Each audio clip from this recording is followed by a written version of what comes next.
When I was 7 years old, my mom and father got a divorce. This event prompted her to move and follow her career in a different small town which would pay better, as she was a single parent now. On our long 12-hour drive to the new location, we stopped on the way in this little town which was very hippie, sorta had lots of art and little shops everywhere. My mom said that we were here to meet up with her friend, Paulette. I guess they went way back in her college days and recently got in touch after about a decade. We ended up going to this East Indian restaurant where we could meet for dinner.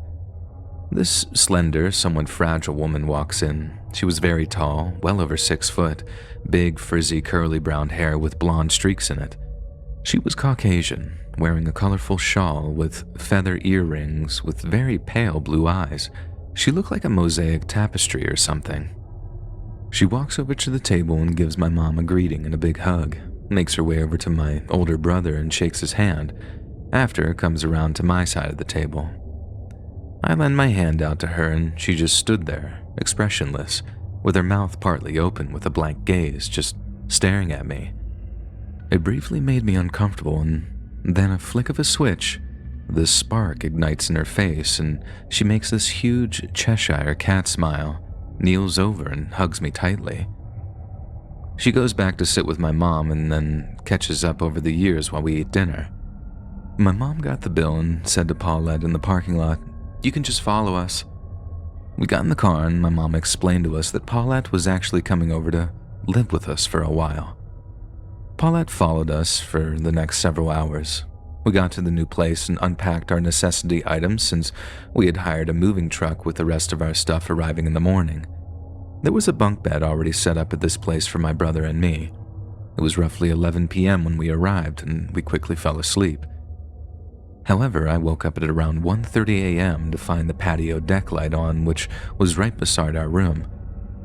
I gazed out through the blinds and saw the back of Paulette's curly hair. She was sitting on the deck, cross-legged, smoking a cigarette.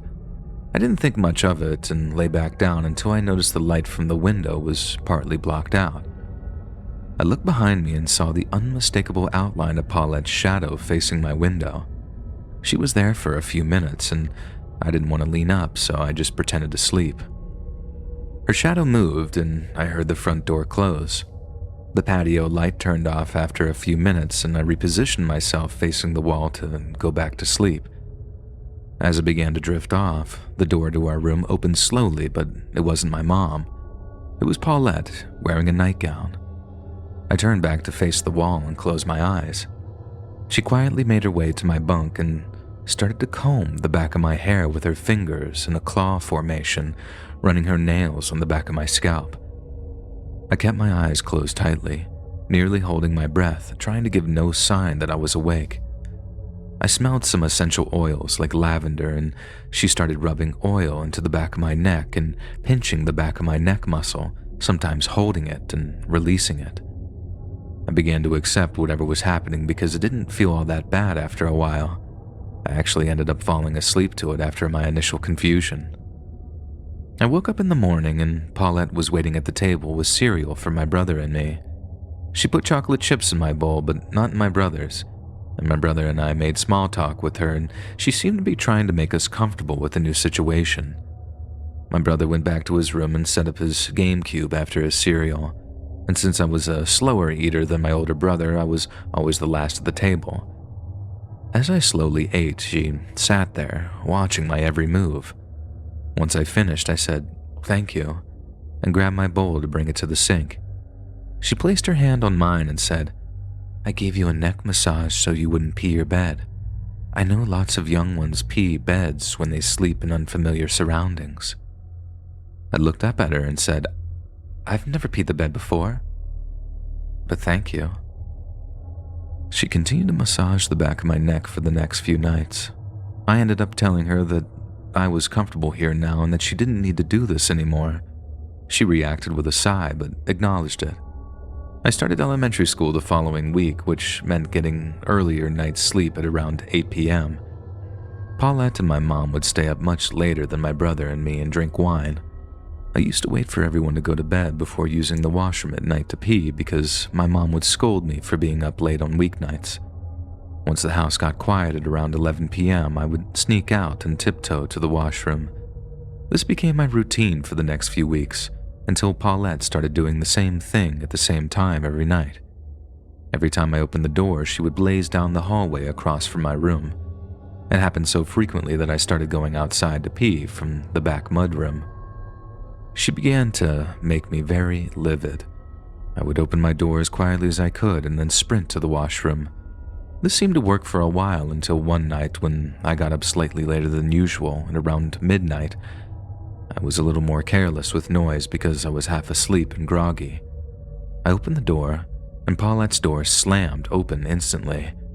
She barged out into the dimly moonlit hallway completely naked and quickly walked down the hallway.